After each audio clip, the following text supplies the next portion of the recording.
Dobrodošli v novi epizodi podcasta Usidrani.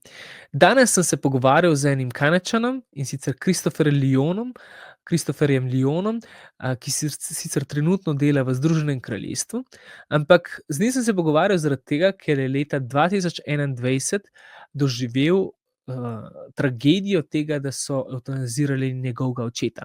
Kljub temu, v bistvu, da je celotna družina bila zbrana, da se to mogoče ne bi zgodilo. Prisluhnite nama in sledite in delite naše videe.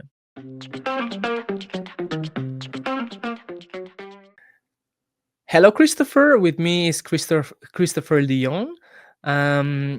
Christopher, welcome to our podcast. Thank you for having that conversation with us, with me. Christopher, you are opposing euthanasia and made in Canada. So you're Canadian, and Yes, now currently living in UK. that's correct. Why are you opposing euthanasia? Share your story, please. So I'm opposing it because in 2021, I lost my father to euthanasia in Canada. I was present at his death, and I was involved in trying to get communication to his assessors, the doctors who evaluate a person to see if they're eligible for MAID beforehand. And since then, over the past several years, I've been trying to figure out what went wrong. So the backstory is my father had a history of suicidal behavior, of depression, sometimes substance use. He had arthritis and several other health conditions. None of them terminal. None of them that would end his life.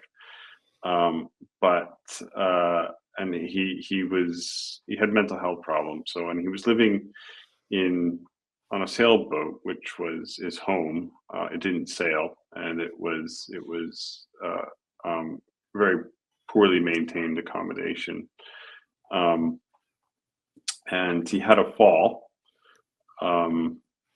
a few months before he died, and he recovered from the fall, but it was obvious that he couldn't live on his boat anymore because he fell on his boat. During that time, he told me he was suicidal and thinking about killing himself. And we brought in suicide prevention services to call him and talk to him, and that seemed to subside. And we also, as his family, and when I say we, I talk about us as his family, worked very hard with his care providers, with the health service and the social services to get him better accommodation. But sometime during that time, someone told him about MAID in the hospital. And he told me that a doctor told him he should have MAID. And I thought, that's probably not legal. And I don't know how he would have discovered that information, but someone might have mentioned it to him. We might have found a pamphlet and asked somebody about it. I don't know. But whoever spoke to him, he thought they were a doctor. And whatever they said, he interpreted that as advice that he should die by MAID. MAID is medical assistance in dying, which is Canada's term for euthanasia. It obscures the fact that it's euthanasia or assisted suicide. But this sort of provided him another avenue after suicide prevention that he could facilitate his death, or make his death happen. So that was really alarming to me, and I didn't think he would qualify for it. And I thought, he's not dying. He's not got that kind of a health problem, sort of a thing. He's an old man. He's got some issues, but that's all right. So later I found that he applied, and for the track, because he didn't have a terminal illness, his death wasn't naturally foreseeable. He was put in what they call track 2, which is for people who are not dying. And there's a 90-day assessment period for that. So there's, during that 90 days, after you first apply, assessors have to spend that time looking into your situation, trying to understand your suffering, the different options that you have to feel better, to improve care, so that maybe you won't consider dying. You can refuse all of those and still qualify, but they're supposed to do some work in there to ensure that you are able to they've identified everything that could possibly help you short of death. So, and during that time, he moved into an assisted living residence. That's about 6 weeks, halfway through the 90-day assessment period, that he died, that he moved into an assisted living residence, which was a clean, new renovated flat with support on site if he needed it. And that was about halfway through. So we thought he had another 6 weeks. And you keep in mind, this is during the middle of COVID. So nobody can travel. We can't all rush out to see him or anything like that. We're under lockdowns. We can't go anywhere. It's dangerous to travel, all that kind of stuff. And he'd been isolated for about a year before that, and was unable to do the things he'd like to do. So there are these compounding factors. So he was not in good shape. And then a heat wave, an extreme heat, like we get these extreme heat events during the summer now, happened. This is in Canada. And he fell in his assisted living residence, and the ambulance took 6 hours to get to him, and they brought him to the hospital in the extreme heat. And this is 5 days after he moved into his assisted living residence, his new place. 2 days after that, Was that sorry to interrupt? Was that assistant living place anyhow connected with maid service or not really? No. It's basically it's a care facility that people who need help living move into. Right, it's got apartments in it. You live independently. There's a common dining room, this kind of stuff, but you're not in a bed or anything like that. It's not a nursing home. So it's not connected to euthanasia or assisted suicide in any way. So what happened after that was, so he moved in. 5 days later, he falls over, and he's brought to the hospital after a 6-hour wait because of the heat wave. The ambulances were overwhelmed. It took them a long time to pick him up. And then he was upgraded to what we call track 1, which is death if your natural death becomes reasonably foreseeable, which is what a less fancy term might be terminal illness, but because of the wording of the law, there's a lot of wiggle room in what that actually means. He was killed. So we were called for the first time by his assessor when he fell. That's 2 days before he died. That's my family. His assessor is his provider. Sorry. His provider is the name they give to the physician that kills, or the nurse practitioner. Provider. It's the language is quite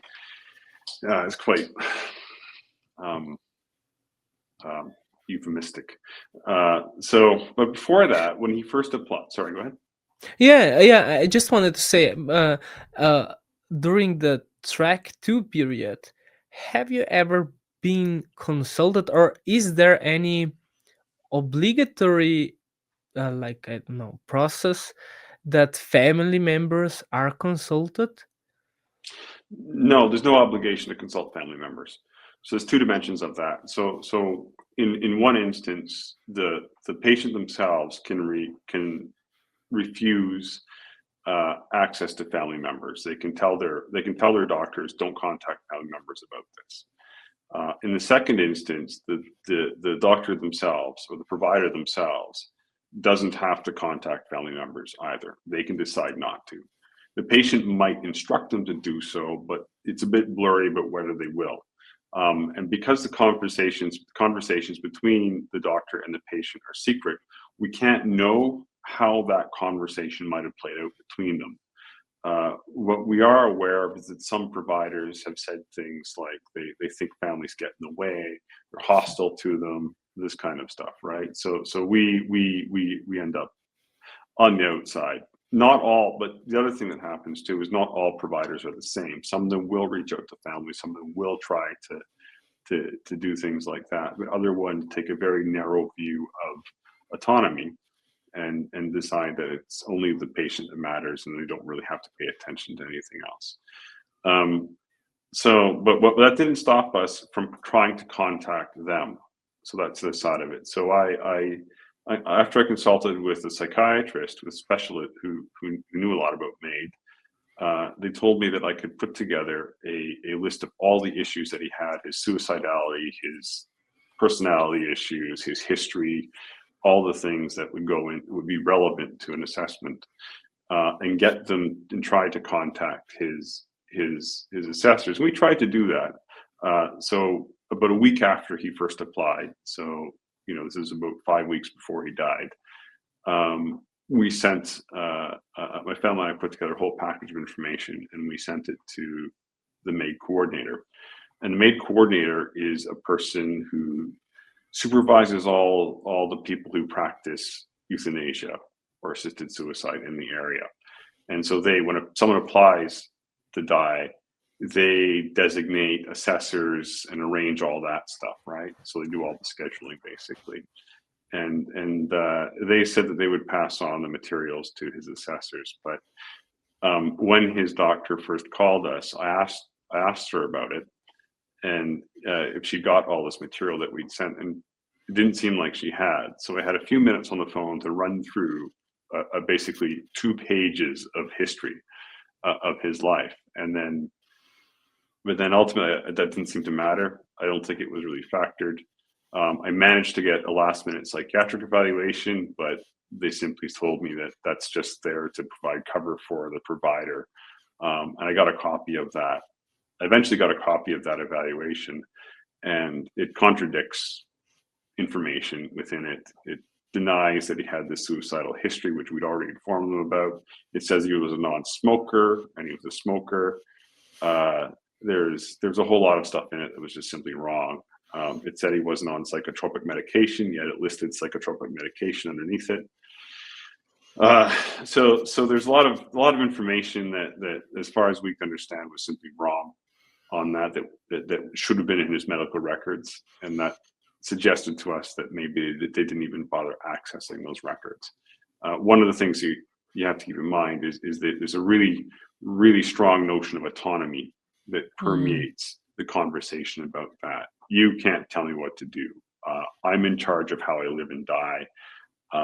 And so in Canada, the perception is that some assessors interpret that quite radically. So what they might not do is look at things like the patient's records, to look at what drugs they're on, to look at what their background is. They will just focus on the patient, what the patient wants, and take the patient's word on their own condition as all the information that they need to make a decision about whether this person should be allowed to kill themselves or be killed. So there is no check or safeguard on that history of medical history. As I understand, I mean, I would imagine that suicidality would be like a no-go for or a history of one would be exclusively not into the, I mean, it shouldn't be that should be read as that someone need help on that, no matter what kind of terminal illness has. So that's not excluded. Nobody is checking that, or it's no really obligatory to check it. So this is where it gets really blurry.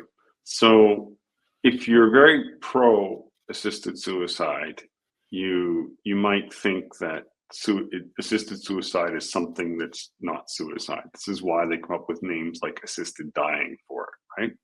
They take the name for what it is out of the equation, and they will claim that there's a difference between being suicidal and wanting assisted suicide, when in fact there's no way to tell the difference between somebody who's suicidal and somebody who is seeking assisted suicide.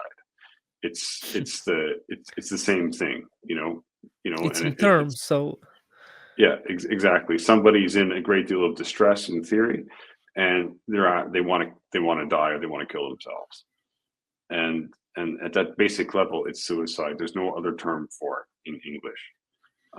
And so the but then to make people feel better about the decision they want to make, their suicidality, they code it. They change the phrasing of it. They medicalize it, so they sign it to the healthcare system in most places outside of Switzerland, because people feel better if a doctor does it for them. It feels like it's a health procedure, a medical procedure, rather than a decision to die by suicide, so or it's just euthanasia. confirmation.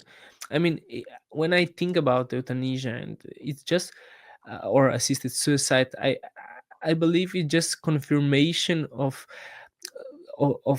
your suicidality, and your when you're of the most need. And actually, what is assisted suicide activists doing are trying to disperse that responsibility of suicide to all the society, that we all agree that someone who is suicidal wants to, I mean, has to be confirmed in their wish.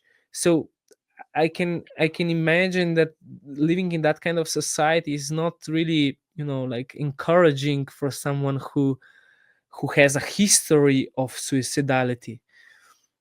It validates their suicidality, right? Hmm. So society says, okay, it's okay if you want to commit suicide. And to a lot of people, that flatters that self-destructive element in their personality, um, and it can. And I think you raise a really good point about how you extend it to a societal level. It says now the state, the government says that you know your suicidality is laudable, is something that we should make happen, instead of preventing it, instead of, even if you're suffering, instead of doing everything we can to make your life better, we think, yeah, you're right, your life isn't worth living, we're going to help you end your life, we don't want to bother with you anymore, and but the interesting trick in there, it gets flipped around as being very flattering. It's a celebration of your autonomy. You're in charge of yourself. You're self-determining. But Yeah. really, what you're doing is you're enlisting the help of the state and other people to end your life. So that's not really autonomy, because you brought other people into that equation, and you've made them agents in your suicide or your death. So, or participants in that process. And that to me is also a tremendous burden to put on somebody else. Hmm. You go Have ahead. you tried after the incident? You said that you opt for extra psychiatric exam. Have you tried to talk to your father about euthanasia in that period? Yeah, we did try to reach him. He was not. He had a personality where if he didn't want to discuss something, he wouldn't discuss it. So he would not, anything that was difficult. He was not the kind of person who'd like to explain himself to other people. You Hmm. know, if he did something people were happy about, he'd be very happy to talk about that. But when he knew he was doing something that was challenging for him or for other people, he'd become very gruff and not want to speak about it. So we did try. So some other elements that I didn't mention. Your whole family came together about that topic, Yeah, because it yeah, seems that some, I mean, that's very interesting, because I would say that if there is just one who would confirm someone in that personal decision and that autonomous decision, that would, like, speed track to dying. But in this case, I would assume, as you're saying, that everybody was weren't so happy about that decision. So how can actually, if you are medical examiner, or provider, as you say, how can you not see that? How can you not see that person uh, is surrounded with so many people that want him or her to live, and that he or she that really needs help? Who is That, doing that? What kind of personality does that? that, Who- that's a really important question. There's a few dimensions of this. So one thing, you're dealing with people who may believe very, very strongly at a deep ideological level that personal autonomy outweighs everything else. So if there are people who want to help, they're not part of that equation. It's only what the patient in front of you wants. But the other side of that is what you want for the patient, right? So and this doesn't come up very much in the Canadian debate or anywhere, right? But to when you introduce assisted suicide or euthanasia, only a very small number of medical practitioners actually involve themselves in the practice. And of the people who involve themselves in the practice, you'll get an even smaller number that will dominate most of it, right? So they will be Mm, responsible for most of the deaths mm, under that. So we published a paper in the American Journal of Bioethics earlier this year, and what we were able to show was that in Canada, there's about 100,000 doctors and nurse practitioners, which are the professions who are eligible to provide euthanasia and assisted suicide. But only about 2,000 doctors and nurse practitioners actually involve themselves directly, actually administer the drugs or prescribe the drugs to the patients or assess the patients. And of those, only about 350 actually do it with any frequency, and they will do it in the hundreds to the thousands. So they end up being responsible for 60 or 70% probably of most of the deaths suffering from that. So you get a very small percentage of all doctors and other medical staff who directly do it, right? But it implicates the entire healthcare system, because everybody ends up having to deal with patients who seek that and have to work alongside colleagues who practice this. yeah, in Slovenian law, there is, like, only absolute, that freedom of conscience can be applied just absolutely. So that means that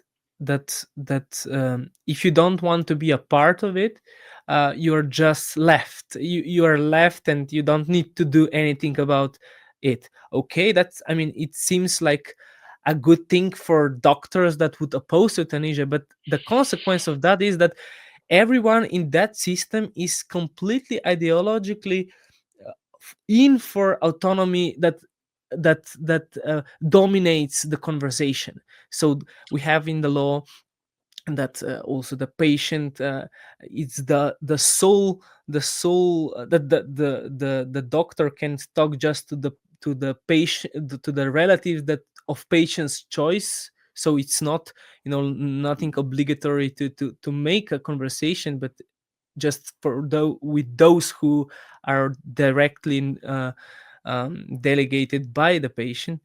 And secondly, there is that commission in that would, really confirm the euthanasia or assisted suicide. They don't have any, like, supervisor or something. They are just they are and they are, giving out the list of the psychiatrists that is assessing, and the list of doctors, but they don't have anyone else. If they monitor themselves, and the fees in Slovenia for doing, like, an unlawful euthanasia is just like between 500 and 5,000 €, but just for the organization, not for the persons involved.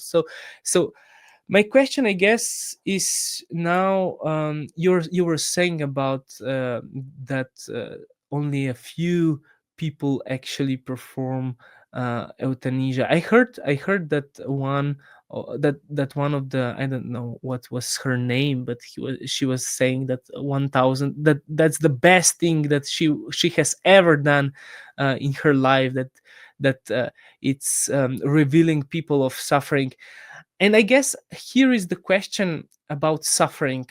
Um, in Slovenia, there is unbearable suffering as one of the conditions. So Mhm. how can we find purpose in unbearable suffering? So I'll take a step back with that question a little bit and ask ourselves, we need to ask ourselves what we think unbearable suffering is. And, what's unbearable? What does that mean? Before we even, because that term gets thrown around a lot, right? Unbearable suffering, intolerable suffering. It's really common in this debate. But we almost never really take a good hard look at what that actually is.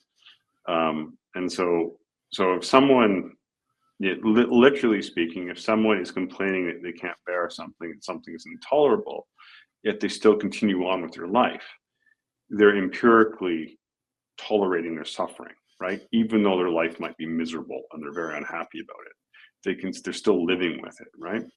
But if assisted suicide didn't exist, they would continue to live with it, right? They would continue to tolerate it. So when you introduce assisted suicide and you say you must be suffering intolerably, you've given somebody a choice they didn't have before, and then suddenly maybe their suffering seems intolerable once you introduce an option like suicide to end it, right?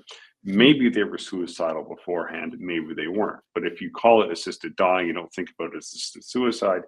It doesn't sound like suicide when you explain it to the person. So before we even start to think about suffering, we need to think about that word intolerable, what it actually means, and how introducing something like assisted suicide changes how people might view their situation, right? They might start to think about dying when they didn't do that before. And so now you've created a choice that they might not have really considered seriously before, when you do that. And that's quite dangerous, because now you've given somebody, you've planted a seed in somebody's mind that might produce suicidality where suicidality did not exist before.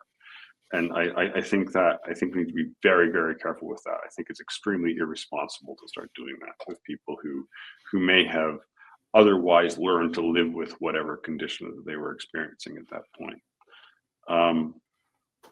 And I think then that brings us to how it's viewed in Canada, which is the law says suffering that is intolerable to them.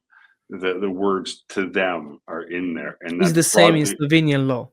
The yeah, the the patient is the sole. I mean, the patient determine if there is no other option of tolerating that suffering. So exactly. So there is I'll no give you need some, to actually exercise any other option. It just has to be his option.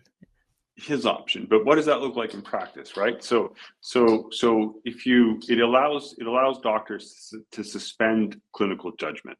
So Mhm. if I can be sitting on a beach, in a comfortable chair, and I will say to the assessor, I am suffering intolerably. But as long as it's up to the patient, they just take my word for it, right? Hmm. So I mean, that's an extreme example, but it comes into this idea that if you're not going to really question suffering, and you simply take the patient's word for it, you don't explore what suffering means or what's actually happening with that patient.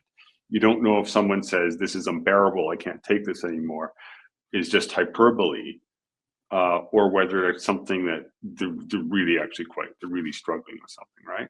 Mm. You're not. It doesn't encourage a doctor to say like, well, tell me about what's it like? What's your suffering like? What is the thing that is really bothering you right now? What is really making you suffer right now? And really asking those sorts of investigative questions that would help identify different ways of relieving that suffering that don't involve death, that might Mm. not have occurred to them before. So if you just say, I'm suffering intolerably, I want to die, then that just shuts down any of that conversation, because the doctor isn't obligated to pursue that line of questioning, because they only go on Mm. whatever the patient tells them. It's all self-reported.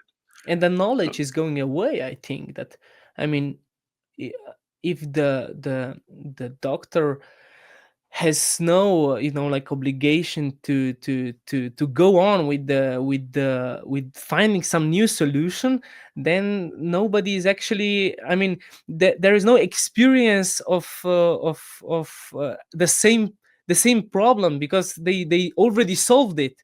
And I would say, because in Slovenian law, the people that were writing it, they were saying that euthanasia or assisted suicide is a uh, perfect completion of palliative care.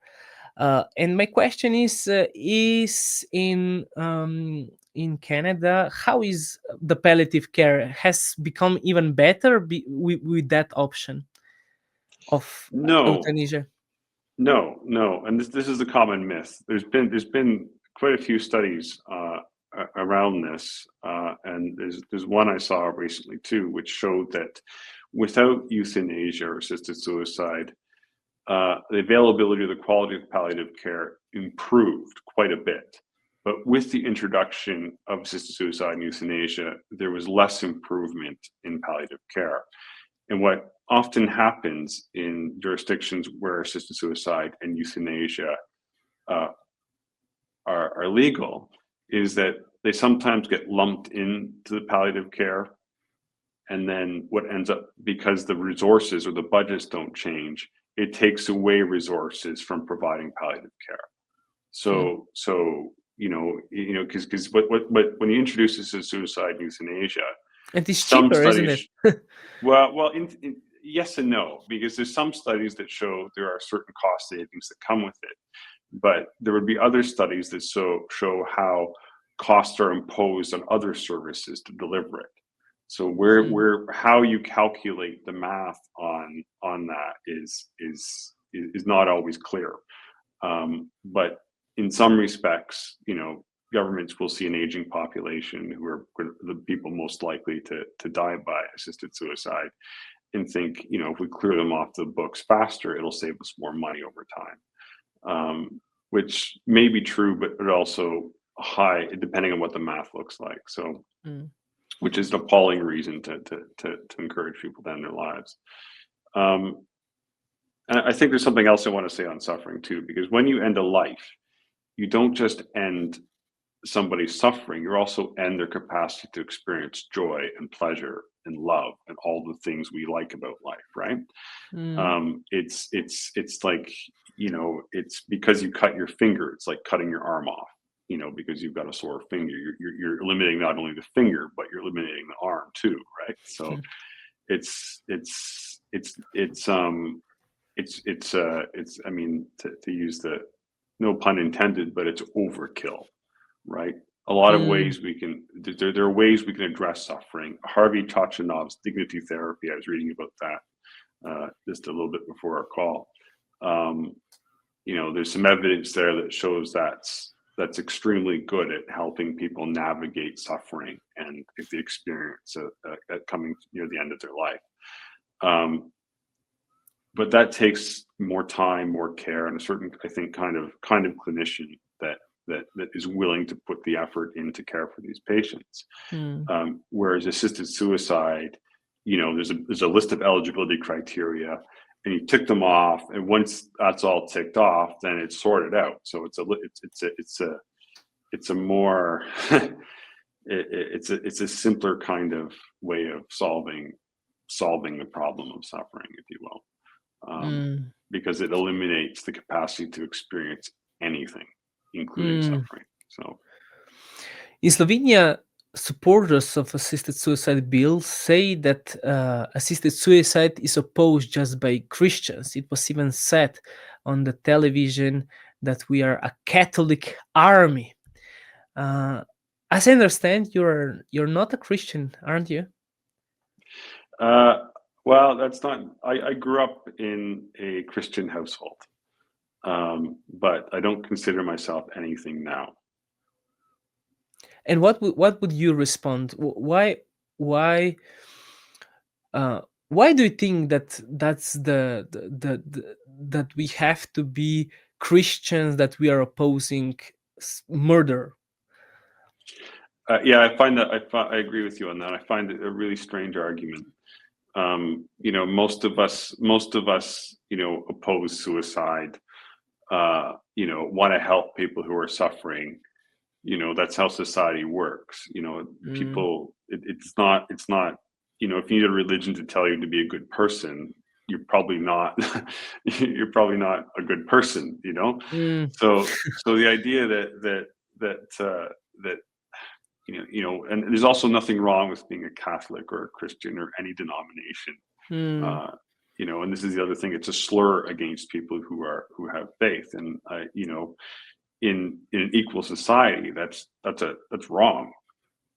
So there's this idea that if you're just that's just a Christian thing, it's like, well, no, it's not. Number one, really, yeah. If you're a loved one, or you saw somebody on the street on the side of a building, you would call the police or get help or try to help them out, right? If they were threatening suicide, right? You wouldn't be thinking, well, because I'll only do this if I'm Christian. No, you do it because you feel for people who are suffering, and you want to help them feel better about themselves. Your first instinct isn't to push them off the bridge, right? So if your first instinct is to push somebody off a bridge, that I really think you should probably. You are not my friend. Yeah. You're not my friend, exactly. But the idea that this is a Christian thing is something that the opposition will construct, and they will say, or the people who are pro-assisted suicide will say, to kind of dismiss people who are opposed for all sorts of different reasons. And if you look across, my opposition to it doesn't come from my background, doesn't come from anything but my lived experience of witnessing this. And it's quite awful to experience. So I haven't talked about it, but several other things happened, right? So my dad was allowed to have some wine before he died, which combined with the drugs he was on, there's a chance that it compromised his capacity to consent. But because it's seen as a celebration of autonomy, that people start to have little parties or ceremonies. Open champagne, yeah. Open some champagne, have a few drinks. But but what that actually does is compromise their capacity. The same way someone does not have the capacity to drive a car if they've had a few drinks. They certainly don't have the capacity to consent to their own death. And if someone needs a few drinks to find that, as an English expression, liquid courage to consent to dying, they probably aren't ready to die. But this is the other side of it too. It becomes less a medical procedure than an alternative way of dying, and it gets framed that way as well. Because Britain has an assisted suicide bill on the books right now, or making its way through Parliament right now. And there was an anthropologist who gave evidence at one of the hearings around it, who talked about assisted suicide becoming a new death right. RITE. So in that sense, we talk about, criticizing people who might be religious or not religious for objecting to it. It's taking on, in the places where it's happening, a religious format in its own right. So people, you have people exercising their autonomy, it starts moving away from suffering and becomes a boutique way of dying. People schedule their death and plan it like they would a wedding. right, which is a sacrament. And so what ends up happening is assisted suicide starts to look a little bit religious in its own right. Mm. Mm. And I don't think we talk about that enough. There's even a company in Canada that they give a ceremony. I think they sell a maid ceremony planning app. So if we talk about No. religion, Marriage, like marriage, yeah, it's becoming a new organizer death. or something. Exactly, a new Death death organizer. ritual. Exactly. Mm. So it So, is. do you have now? You were saying about a lot of your father's story and your perception of clearly some atrocities, some abuse or misuse of the law. Do you have any legal option in that kind of case? So it's very hard. There were elements of my father's death that make me question its adherence to the law, and there are lots of reports in Canada too, that highlight deaths that don't seem to align with the law. But what we're finding is that there's a lot of reluctance on the part of authorities to look too closely at these deaths. We know of almost no cases. There's been a small handful that have been referred to police or regulators, but there's almost no action on those deaths in that time. In what I have found and what others have found is that when we do try to report these deaths, they get shuffled around. So you report it, someone says maybe there's a question about this death, but it's not my responsibility to look at it. So there's a medical college, for example, that regulates healthcare professionals, and you complain to them and they send you to the police. The police say, no, this is the medical college that's supposed to look at it. You go to the coroner, the coroner you discover doesn't look at maid deaths because that responsibility was taken away from them. And so, and just end up being So ping-ponged nobody is around. answering the phone. Nobody's answering the phone, and so you ask for medical records, and then they tell you the privacy law says you can't have them, because again, patient privacy law in Canada extends after death. So you get some information from them, but you don't get enough, and the information you do get raises more questions than it answers. But as soon as you start asking questions, it feels like they start shutting down that conversation pretty quickly. Nobody wants to look too closely at these deaths to find out if they were lawful. But but if you think about it as a patient or a family member, right? You see the law on the books, and you think that, and you apply for assisted suicide if you're thinking about it, hoping that, expecting the people who practice it to conform to the law. But sometimes the law looks like it gives robust safeguards and it's all the eligibility criteria. But when you look for the cracks in it, if you're not a lawyer, you won't necessarily see them. There's ways through it or around it, or there's no real way to enforce the law in practice because the records that would give you the clues and the interactions between the patient and the doctor happen in secret. So what And ends up also, I happening? mean, what you already said, if it's a manifestation of the right and the autonomy, what's you're saying it anyway, Yeah, what you say it anyway, and you can push for something after a death, but if nobody's picking up the phone, or they just keep shuffling you around, between different call menus, you don't get anywhere with it, right? So it becomes extremely frustrating. And I also have to say the personal impact on a loved one with an assisted suicide can be horrific. It's been 4.5 years since my father was killed, and the first 2 years I had nightmares and bad dreams, and I didn't sleep, I didn't eat properly, and then even then, I'm in better shape now, but even then, it still haunts me. I still have dreams sometimes. It's still very real to me and very vivid, and I'm not the same person I was before that event happened. And it I mean, other things that happened too, because, my father was allowed to drink. He was also allowed to end his life on another family member's birthday.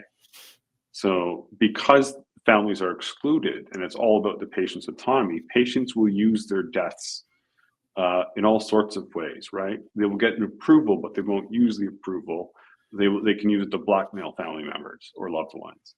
They can pick an anniversary or a birthday or something like that that's meaningful to somebody else, and have their death on that day. Maybe they want to be remembered, and by having it on their wedding anniversary or their birthday, they ensure, because they're insecure about their legacy, that they're going to be remembered. And because a loved one or a family member does not have a say in this, they just do it. The doctor might know, the doctor might not know, but because that decision is the autonomous decision of the patient, it ends up being that kind of a thing.